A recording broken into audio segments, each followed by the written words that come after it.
صل على رسولك الكريم أما بعد أعوذ بالله من الشيطان الرجيم بسم الله الرحمن الرحيم ولقد آتينا موسى الكتاب وقفينا من بعده بالرسل وآتينا عيسى ابن مريم البينات وأيدناه بروح القدس أفكلما جاءكم رسول بما لا تهوى أنفسكم استكبرتم ففريقا كذبتم وفريقا تقتلون۔ اور ہم نے موسیٰ علیہ السلام کو کتاب تورات عطا فرمائی، اور ان کے چلے جانے کے بعد ایک کے بعد ایک رسول ہم نے بنی اسرائیل میں بھیجے، اور ہم نے مریم علیہ السلام کے بیٹے عیسیٰ علیہ السلام کو واضح نشانیاں عطا فرمائیں، اور جبرائیل امین کے ذریعے سے، روح القدس کے ذریعے سے ہم نے ان کو تقویت دی، طاقت دی۔ کیا جب کبھی بھی رسول تمہارے پاس کوئی حکم لے کر آتے تھے جو تمہارے دل کو نہیں بھاتا تھا، اچھا نہیں لگتا تھا، پھر تم تکبر کرنے لگتے تھے، اڑ جاتے تھے؟ تم نے ان میں سے ایک جماعت کو جھٹلایا اور ایک جماعت کو قتل کیا۔ وَقَالُوا قُلُوبُنَا غُلْفٌ بَلْ لَعَنَهُمُ اللَّهُ بِكُفْرِهِمْ فَقَلِيلًا مَا يُؤْمِنُونَ۔ اور وہ رسولوں سے کہنے لگے کہ ہمارے دل تو غلاف میں بند ہے، بلکہ انہوں نے جھوٹ کہا، بلکہ اللہ تبارک و تعالیٰ نے ان کے کفر کی وجہ سے ان پر لعنت فرمائی ہے، اور بہت تھوڑے ایسے ہیں جو ان میں سے ایمان لائے۔ یا اس کا دوسرا ترجمہ یہ ہے کہ بہت تھوڑا ایمان وہ لوگ لائے ہیں۔ سورہ بقرہ کی یہ دو آیتیں ہیں۔ پچھلی آیتوں کے اندر اللہ رب العزت نے یہ بیان کیا کہ یہودی کتاب کے بعض حصے پر ایمان لائے اور بعض حصے پر ایمان نہیں لائے، اور معاملہ کچھ ان کا ایسا تھا کہ جو حکم ان کی چاہت سے ملتا اس پر عمل کرتے، اور جو ان کی چاہت کے خلاف ہوتا تو اس پر عمل نہ کرتے۔ اللہ رب العزت نے اسی کے سلسلے میں یہاں پر دوسرے انداز میں اس کو بیان کیا ہے کہ ہم نے بنی اسرائیل کی ہدایت کے لیے موسیٰ علیہ السلام کو کتاب یعنی تورات عطا فرمائی۔ اللہ رب العزت نے جب سے انبیاء علیہ السلام کا سلسلہ چلا، حضرت آدم علیہ السلام سے ہر نبی کو اللہ رب العزت نے کسی نہ کسی قوم کی طرف بھیجا اور ان کو ہدایت کا سامان عطا فرمایا۔ کچھ نبی ایسے تھے جن کو اللہ نے صحیفے عطا فرمائے، کچھ نبی ایسے تھے جن کو اللہ نے کتاب اور شریعت عطا فرمائی۔ تو موسیٰ علیہ السلام انہی انبیاء علیہ السلام میں سے ہیں جن کو اللہ رب العزت نے مکمل شریعت عطا فرمائی احکام کے ساتھ، اور یہ بنی اسرائیل کے لیے ایک ہدایت کا بہت بڑا سامان تھا، تاکہ وہ کل قیامت کے دن اللہ کے سامنے عذر نہ کر سکے کہ ہم کو نبی تو دیے، لیکن ہم کو کیا معلوم جو وہ بات کہتے ہیں وہ اللہ کی بات ہے یا نہیں۔ اور اللہ رب العزت نے ان کے کہنے کے اوپر یہ بات بھی پکی کروا دی کہ تورات بھی اللہ ہی کی طرف سے اتری ہے، کہ جب موسیٰ علیہ السلام ان کے پاس تورات لے کر آئے تو انہوں نے یقین نہیں کیا کہ ہم کو کیا معلوم کہ اللہ کی طرف سے کتاب ہے۔ تو حضرت موسیٰ علیہ نبینا علیہ السلام نے اللہ کی طرف سے جو طے کیا تھا 70 آدمیوں کو کوہ طور پر لے گئے، اور اللہ تبارک و تعالیٰ کی آواز سے یہ سنایا گیا کہ یہ کتاب جو موسیٰ علیہ السلام تمہارے پاس لے کر آئے ہیں یہ ہم نے ہی ان کے اوپر اتاری ہے اور ہم نے ہی ان کو دی ہے۔ تب جا کر انہوں نے موسیٰ علیہ السلام کی اس کتاب کو مانا اور جہاں کہیں بھی قرآن نے اس کا ذکر کیا ہے کہ ہم نے بنی اسرائیل سے عہد لیا ہے کہ اس کتاب پر عمل کریں گے، تو یہ عہد اسی وقت لیا تھا جب یہ لوگ کوہ طور پر گئے تھے۔ کیا عہد تھا کہ جب انہوں نے دیکھا کہ کچھ احکام ایسے ہیں جس پر عمل کرنے جیسا ہے اور کچھ احکام ایسے ہیں جس پر عمل کرنے جیسا نہیں ہے، تو اللہ رب العزت نے ان کے اوپر پہاڑ کو اٹھایا اور یوں کہا کہ سارے احکام مانتے ہو کہ نہیں مانتے؟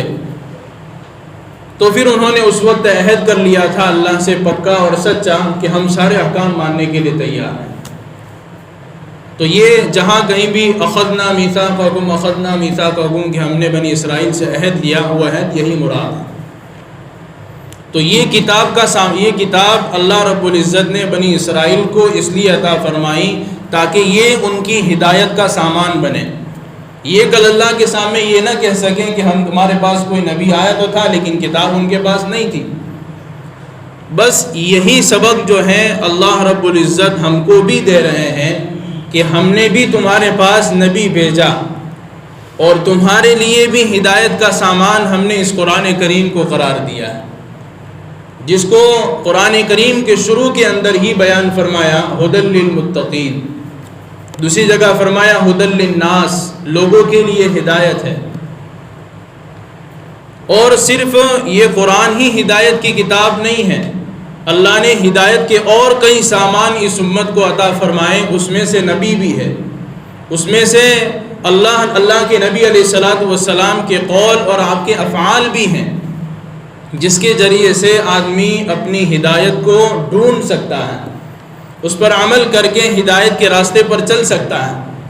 کل قیامت کے دن کوئی یہ نہیں کہہ سکتا ہے کہ میرے پاس جو ہے کوئی سامان نہیں تھا ہدایت کا، یا آخرت کی تیاری کرنے کے لیے کوئی عمل نہیں تھا میرے پاس، یا کتاب تو تھی یا اللہ کے نبی کی باتیں اور افعال تو تھی اور سمجھانے والا کوئی نہیں تھا۔ آدمی اللہ کے سامنے کل قیامت کے دن کوئی بھی عذر پیش نہیں کر سکتا ہے، کیونکہ اس دنیا کے اندر ساری چیزیں ممکن ہیں، ساری چیزیں قرآن کے اندر بھی اللہ نے بیان کی اور اس کی تشریح اور اس کی تفسیر اور اس کی توضیح نبی اکرم صلی اللہ علیہ وسلم نے احادیث کی روشنی میں کی ہے۔ اب ہم یہ نہیں کہہ سکتے ہیں کہ مجھے دین کے بارے میں کچھ معلومات نہیں تھی۔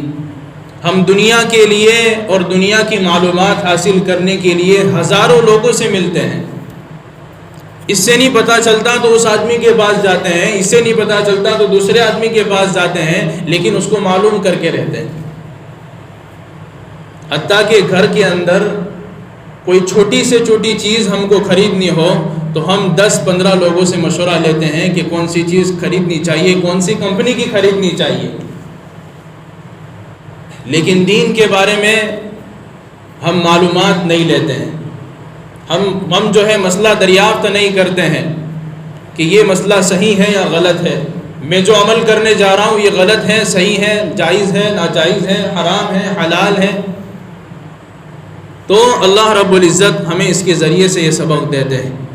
پھر دوسرا سامان بنی اسرائیل کو اللہ نے کیا دیا؟ صرف موسیٰ علیہ السلام نہیں اور صرف کتاب نہیں، وَقَفَّيْنَا مِن بَعْدِهِ بِالرُّسُلِ، قفینا کہتے ہیں ایک چیز ختم ہو اس کے بعد فوراً دوسری چیز شروع ہو جاتی ہے، کہ ہم نے اس کے بعد یعنی موسیٰ علیہ السلام کے چلے جانے کے بعد کئی سارے رسول ایک کے بعد ایک بھیجتے رہے۔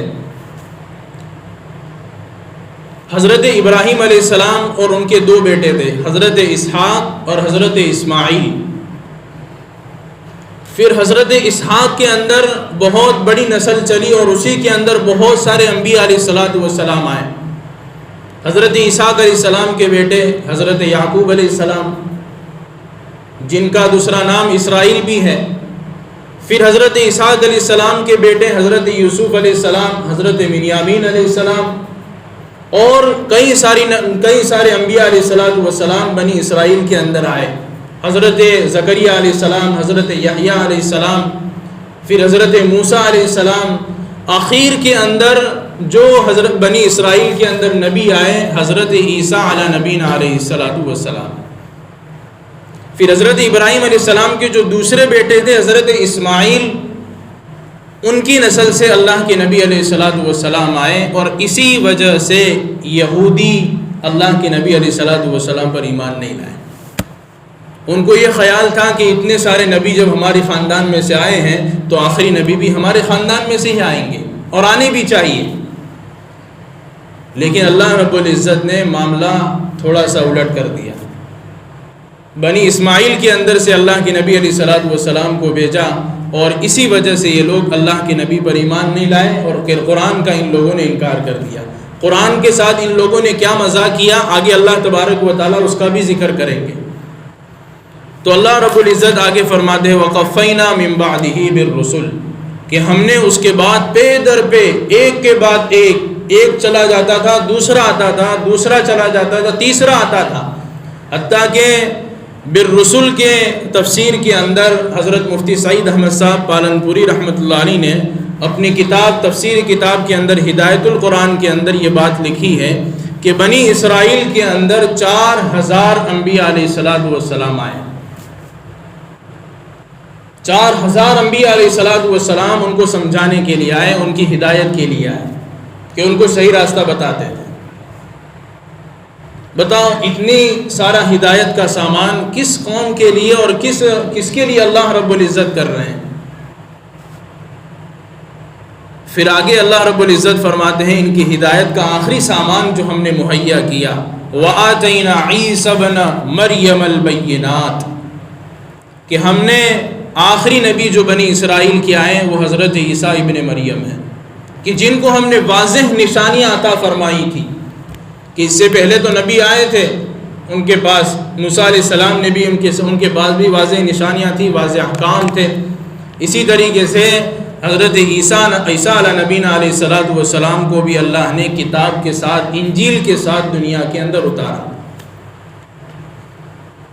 اور بینات کی تفسیر کے اندر لکھا ہے معجزات ان کو عطا فرمائیں، ایسے معجزات عطا فرمائیں جو آج تک اللہ رب العزت نے کسی نبی کو نہیں دیے، جو وہم و گمان کے اندر بھی نہیں آ سکتے ہیں۔ ایک معجزہ تو حضرت عیسیٰ علیہ الصلاۃ والسلام کو اللہ رب العزت نے یہ دیا تھا کہ کوئی مادرزاد اندھا ہوتا تھا، یعنی ماں کے پیٹ سے اندھا ہوتا تھا، تو وہ اپنا ہاتھ اس کے آنکھ پر پھیر دیتے تھے تو وہ بینا ہو جاتا تھا۔ اس کی جسم کے اندر کوڑ کی بیماری ہوتی تھی، اس کے اوپر ہاتھ رکھ دیتے، ہاتھ پھیر دیتے تو وہ بیماری اچھی ہو جاتی۔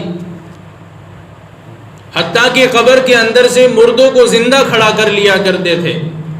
لیکن یہ سارا کا سارا کس وجہ سے تھا؟ قرآن میں اللہ نے اس کا بھی ذکر فرمایا، بِإِذْنِ اللَّهِ، اللہ کے حکم سے۔ عیسیٰ علیہ السلام کی اس کے اندر کوئی طاقت نہیں تھی۔ اچھا، اللہ رب العزت اپنے قدرت کے کرشمے کئی طرح سے بتاتے ہیں لوگوں کو۔ یہ معجزات بھی اللہ رب العزت کی قدرت کا ایک کرشمہ ہے جو اللہ رب العزت انبیاء علیہ السلام کے ہاتھوں ظاہر کرتے ہیں، جس کو معجزہ کہا جاتا ہے، اور اگر کسی ولی کے ہاتھ میں ظاہر ہو تو اس کو کرامت کہا جاتا ہے۔ تو یہ اللہ رب العزت کا ایک کرشمہ ہے، ایک قدرت ہے اللہ رب العزت کی، کہ اللہ اپنی طاقت دکھانا چاہتا ہے۔ تو یہ واضح نشانیاں اللہ رب العزت نے حضرت عیسیٰ نبینا علیہ الصلاۃ والسلام کو بھی عطا فرمائی کہ اس کے ذریعے سے لوگ ہدایت پا جائیں۔ تو اس وقت کسی کو اس بات کا یقین نہیں تھا، اس وقت کے طبیب کو، کہ مادرزاد جو اندھا ہوگا وہ اچھا ہو سکتا ہے کہ نہیں ہو سکتا۔ حضرت عیسیٰ علیہ السلام کر کے بتاتے تھے، بیماری کو ختم کر کے بتاتے تھے کہ جو پیدائشی بیمار ہوں تو اس کے اوپر ہاتھ پھیرنے سے کیسے بیماری نکل جاتی ہے۔ تو طبیب یہ سمجھتے تھے کہ یہ بیماری جو ہے اس طرح اچھی نہیں ہو سکتی دواؤں کے ذریعے سے، یہ عیسیٰ کر رہے ہیں تو اس کا مطلب یہ ہے کہ ان کے پیچھے اللہ کی کچھ طاقت ہے۔ وَأَيَّدْنَاهُ بِرُوحِ الْقُدُسِ، کہ ہم نے حضرت عیسیٰ علیہ نبینا علیہ الصلاۃ والسلام کو روح القدس کے ذریعے سے تقویت عطا فرمائی، طاقت عطا فرمائی۔ یہ روح القدس کون ہے؟ قرآن کریم میں روح القدس کا کئی جگہ تذکرہ ہے۔ روح القدس سے مراد مفسرین نے لکھا ہے حضرت جبرائیل علیہ نبینا علیہ الصلاۃ والسلام ہے، جو فرشتوں کے سب سے بڑے سردار ہیں، جن کا کام تھا اللہ رب العزت جو بھی حکم دیتے تھے وہ نبیوں کے پاس لے جانا، یہ ان کا کام تھا۔ اللہ کے نبی علیہ الصلوۃ والسلام کے پاس بھی آئے، اور جتنے بھی انبیاء علیہ الصلوۃ والسلام دنیا کے اندر آئے ان کے پاس جو بھی اللہ کا حکم، اللہ کا پیغام پہنچانا ہوتا تھا وہ جبرائیل امین کے ذریعے سے پہنچایا جاتا تھا۔ تو حضرت جبرائیل علیہ الصلوۃ والسلام کا خصوصی تعلق حضرت عیسیٰ علیہ السلام کے ساتھ رہا ہے، حتیٰ کہ اللہ کے حضرت عیسیٰ نبی علیہ الصلوۃ والسلام جب پیدا ہونے والے تھے تو مریم علیہ الصلوۃ والسلام کی گود کے اندر جس نے پھونک ماری وہ حضرت جبرائیل علیہ الصلوۃ والسلام تھے۔ اور اسی طریقے سے حضرت جبرائیل علیہ الصلوۃ والسلام کو جو آسمان پر اٹھایا گیا، جب یہودی لوگ قتل کرنے کے لیے آئے تھے اور آپ کی قتل کی سازش چاروں طرف سے ہو چکی تھی، اور وہ تو لوگ ابھی بھی یہ سمجھتے ہیں کہ ہم نے عیسیٰ علیہ السلام کو قتل کر دیا، حالانکہ قرآن یہ کہتا ہے کہ وہ مشتبہ ہو گئے ہیں قتل کے اندر، کہ ہم نے ان کو تو آسمان پہ اٹھا لیا ہے۔ تو اس وقت حضرت جبرائیل علیہ الصلوۃ والسلام نے ان کی حفاظت کی اور اللہ کے حکم پر ان کو آسمان پر اٹھا لیا گیا ہے۔ تو یہ حضرت عیسیٰ نبی علیہ الصلوۃ والسلام سب سے آخری نبی ہیں جو بنی اسرائیل کے اندر آئے۔ اب ان کا آگے معاملہ کیا ہے نبیوں کے ساتھ؟ افکلما جاءکم رسول بما لا تہوی انفسکم استکبرتم۔ اچھا، یہاں پر ایک بات اور بھی ہے، وآتینا عیسی ابن مریم البینات وایدناہ بروح القدس کے اندر، کہ عیسائیوں کا ایک عقیدہ ہے، وہ لوگ جو ہے عقیدہ تثلیث رکھتے ہیں، اللہ کو مانتے ہیں لیکن کس طرح کہ اللہ رب العزت کے ساتھ دو چیزیں اور بھی جوڑتے ہیں، ایک تو خدا کو بھی مانتے ہیں اور اسی طرح ساتھ میں حضرت عیسیٰ کو اللہ کا بیٹا قرار دیتے ہیں، اور ساتھ میں روح القدس جبرائیل کو اللہ کی بیٹی بھی قرار دیتے ہیں، اور بعض قرآن کی آیتوں کے اندر کہ فرشتے اللہ کی بیٹیاں ہیں۔ اور یہی عقیدہ مشرکین کا بھی تھا، تو اللہ رب العزت نے اس عقیدہ تثلیث کو یہاں پر بالکل توڑ دیا کہ حضرت عیسیٰ علیہ نبی علیہ الصلوۃ والسلام اللہ کے بیٹے نہیں ہیں، بلکہ عیسی ابن مریم کہا، صرف عیسیٰ علیہ السلام کا نام بھی نہیں لیا کہ عیسیٰ اللہ کے بیٹے نہیں ہیں، بلکہ عیسیٰ تو مریم کے بیٹے ہیں۔ عیسیٰ کس کے بیٹے ہیں؟ مریم کے بیٹے ہیں۔ تو اللہ رب العزت نے ان کے اس عقیدے کو یہاں پر توڑ دیا اور اس کا رد کر دیا۔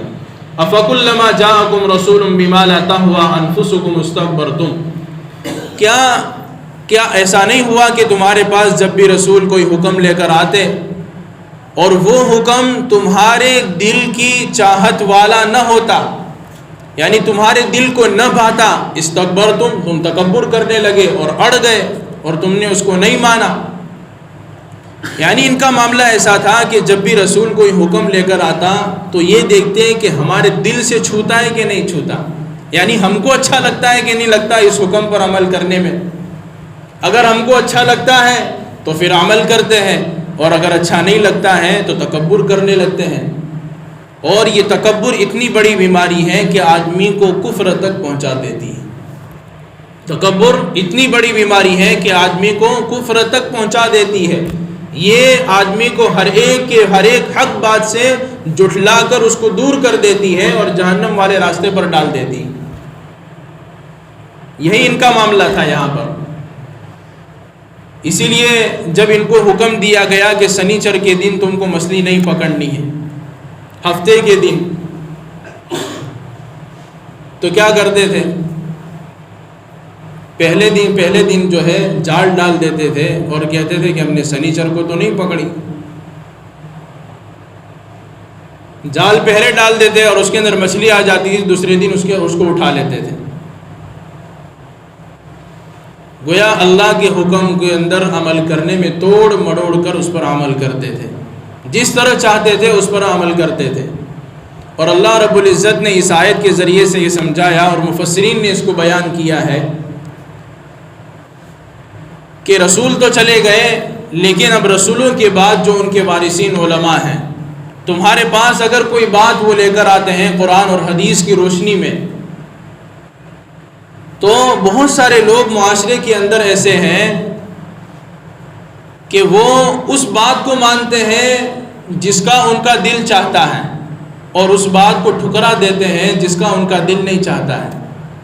یعنی جو مولوی صاحب ان کے جی کی چاہت کی بات کریں تو اس کو قبول کر لیتے ہیں، اور ان کے جی کی چاہت والی بات نہ کریں تو کہتے ہیں کہ یہ اچھا بیان نہیں کرتے ہیں، یہ اچھی دین کی بات نہیں کرتے ہیں. حالانکہ قرآن کریم کا حکم کیا ہے کہ رسول تمہارے پاس جو بھی لے کر آئے اس پر عمل کر لو. تمہارا دل چاہتا ہو تب بھی عمل کرنا ہے، تمہارا دل نہ چاہتا ہو تب بھی عمل کرنا ہے، کیونکہ بات ان کی نہیں ہے، بات اللہ کی اور اللہ کے رسول کی ہوتی ہے. اس کے علاوہ کسی اور کی بات نہیں کہتے. اور یہ ان کا تکبر کا مزاج، انکار کرنے کا مزاج یہاں تک پہنچ گیا فَفَرِيقًا كَذَّبْتُمْ وَفَرِيقًا تَقْتُلُونَ کہ اس نے کئی سارے انبیاء علیہ الصلوۃ والسلام کو جھٹلا دیا اور بہت ساروں کو تو انہوں نے قتل کر دیا. کتنا خطرناک یہ گناہ ہے کہ کسی نبی کو قتل کر دینا. ایک اللہ رب العزت کی طرف سے ایک بھیجا ہوا قاصد جو آخرت کی باتیں بتاتا ہوں اور اللہ تبارک و تعالیٰ کی طرف سے بتائی ہوئی بات لوگوں تک پہنچاتا ہوں، اس کو جھٹلانا، اور دوسرا گناہ اس کو قتل کرنا. یہ ایک بہت بڑا گناہ ہے جو آج بھی ہو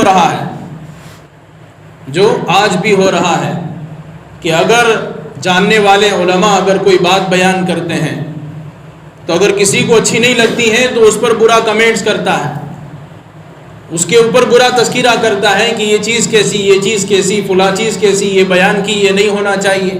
تو یہ آدمی جو ہے اس جھٹلانے کے اندر داخل ہوگا فَفَرِيقًا كَذَّبْتُمْ کہ تم نے جھٹلایا، کیونکہ وہ اللہ کی بات کو جھٹلا رہا ہے، کسی آدمی کی بات کو نہیں جھٹلا رہا. فَفَرِيقًا تَقْتُلُونَ اور انہوں نے کئی انبیاء علیہ الصلوۃ والسلام کو قتل کر دیا.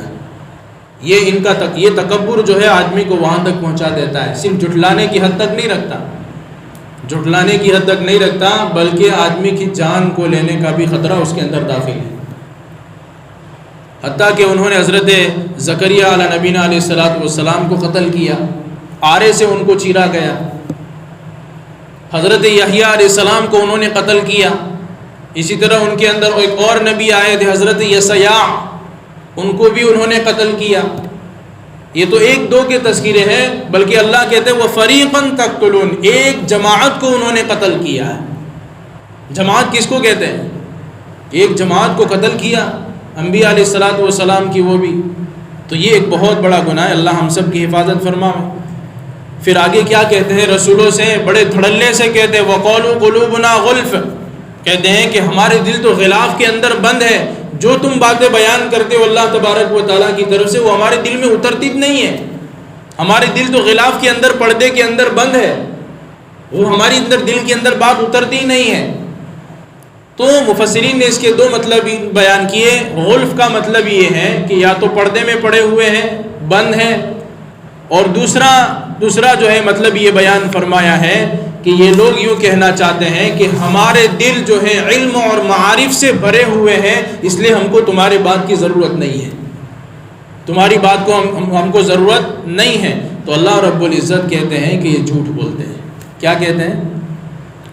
قلوبنا غلف، یہ کہتے ہیں کہ ہمارے دل غلاف کے اندر بند ہے، یہ بھی جھوٹ ہے. اور یہ لوگ یوں کہتے ہیں کہ ہمارے دل تو علم سے بھرے ہوئے ہیں اور علم کی باتوں سے بھرے ہوئے ہیں، یہ بھی جھوٹ ہے. بل لعنہم اللہ بکفرہم، ان کے کفر کی وجہ سے اللہ نے ان پر لعنت دے دی ہے اور ہدایت ان سے اللہ رب العزت نے چھین لی ہے. ہدایت اللہ رب العزت نے ان سے چھین لی ہے. ان کی جو ہے ان کی تقدیر کے اندر ہی ہدایت لکھی ہوئی نہیں ہے، اس لیے اپنی زبان سے یہ بات کر رہے ہیں. کہ جو آدمی بہت بڑا فنٹر ہوتا ہے اور اس کو کوئی ہدایت کی بات قبول نہیں کرنی ہوتی ہے تو وہ یوں کہتا ہے کہ میں تو بہت بڑی بڑی باتیں جانتا ہوں، تم جو کہتے ہو اس سے زیادہ میرے پاس علم ہے، میرے کو قرآن کے سارے واقعات معلوم ہیں. حالانکہ 5 وقت کی نماز بھی زندگی میں نہیں ہوگی. یہ ہے یہاں پر اللہ اسی کو بیان کر رہے ہیں. بل لعنہم اللہ بکفرہم، ان کے انکار کی وجہ سے اللہ نے ان پر لعنت دے دی، ان سے ہدایت کو چھین لیا. فقلیلا ما یؤمنون، یہ لوگ بہت تھوڑا سا ایمان لاتے ہیں. ان کے پاس ایمان کتنا ہے؟ کہ جیسے تمام نبیوں کے اندر بہت ساری چیزیں مشترک رہی، حضرت آدم علیہ السلام سے لے کر آخر نبی محمد صلی اللہ علیہ وسلم تک، ایک تو اللہ پر ایمان لانا، آخرت پر ایمان لانا، جنت جہنم کا اقرار کرنا، یہ سارے نبیوں کے اندر تھا، تو یہ تو کرتے ہیں، لیکن اللہ کے نبی علیہ السلام پر ایمان نہیں لاتے ہیں اور قرآن کا انکار کرتے ہیں، تو اسے ان کے پاس ایمان تھوڑا ہے۔ پورا ایمان تو اس کو کہتے ہیں کہ جو نبی بات لے کر آئے اس پر پورا عمل کرنا اور پورا یقین کرنا، یہ پورا ایمان ہے۔ ادھورا ایمان اللہ کے یہاں نہیں چلتا ہے کہ آدمی تھوڑی بات کو قبول کرے اور تھوڑی بات کو قبول نہ کرے، تو یہ اللہ رب العزت کے یہاں ایسا ایمان قابل قبول نہیں ہے۔ ایمان ہو تو پورا ہو، وہ ایمان جس کو اللہ رب العزت نے، اور ہم جو شروع سے بچپن سے ایک چیز پڑھتے آ رہے ہیں ایمان مفصل کے اندر، تو وہ ایمان اللہ رب العزت کے یہاں قابل قبول ہے کہ اللہ پر بھی ایمان ہو، رسول پر بھی ایمان ہو، کتابوں پر بھی ایمان ہو، اسی طریقے سے اچھی اور بری تقدیر پر بھی ایمان ہو، جنت جہنم پر بھی ایمان ہو کہ یہ ساری چیزیں اللہ رب العزت نے رکھی ہے اور یہ ساری چیزیں ہو کر رہنے والی ہیں اور آخرت آ کر رہنے والی ہیں۔ تو گویا دونوں آیتوں کا خلاصہ کلام یہ ہوا کہ ہم کو ان دونوں آیتوں کے ذریعے سے عزیز و بزرگوں یہ سبق ملا کہ اللہ رب العزت نے ہم کو بھی ایک کتاب قرآن کریم عطا فرمائی ہے جو ہماری ہدایت کا ایک بہت بڑا سامان ہے، چھوٹا نہیں، بہت بڑا سامان ہے کہ آدمی اس کے ذریعے سے اپنے آپ کو ہدایت والے راستے پر ڈال سکتا ہے۔ اسی طریقے سے ہدایت کا سامان دوسرا کیا ہے ہمارے پاس؟ اللہ کے نبی علیہ السلام کی باتیں اور آپ کے افعال اور آپ کے اقوال، یہ بھی ہدایت کا ایک بہت بڑا سامان ہے۔ ہم جو ہے سرچ کریں، ہم اللہ کے نبی علیہ السلام کی حدیثوں کو جاننے والوں کے پاس جا کر ان کی جو ہے ہدایت کے اندر اس کو پڑھیں کہ اللہ کے نبی علیہ السلام نے معاشرت کے بارے میں کیا کہا، اخلاقیات کے بارے میں کیا کہا، لوگوں کے ساتھ رہنے سہنے کے بارے میں کیا کہا، کیونکہ ساری تفصیل جو ہے حدیثوں میں موجود ہے، کوئی چیز جو ہے چھٹی ہوئی نہیں ہے۔ ایسا نہیں ہے کہ اللہ کے نبی علیہ السلام نے ایک زندگی کے ایک موڑ پر آ کر ہم کو اکیلا چھوڑ دیا ہو، ایسا نہیں، ہر موڑ پر شریعت ہماری رہنمائی کرے گی کہ تم کو کیا کرنا ہے۔ تو ہمارے پاس سب کچھ ہے، کل قیامت کی ہم اللہ کے سامنے کوئی عذر پیش نہیں کر سکتے ہیں کہ ہم نہیں جانتے تھے، ہم کو سمجھانے والا کوئی نہیں آیا، یا ہم کو یہ بات معلوم نہیں تھی۔ اللہ رب العزت سے دعا ہے کہ اللہ رب العزت ہمیں ان باتوں پر عمل کرنے کی توفیق عطا فرمائے، اور اللہ رب العزت کے جو احکامات ہیں اس پر پورا عمل کرنے کی توفیق عطا فرمائے اور پورا ایمان لانے کی توفیق عطا فرمائے۔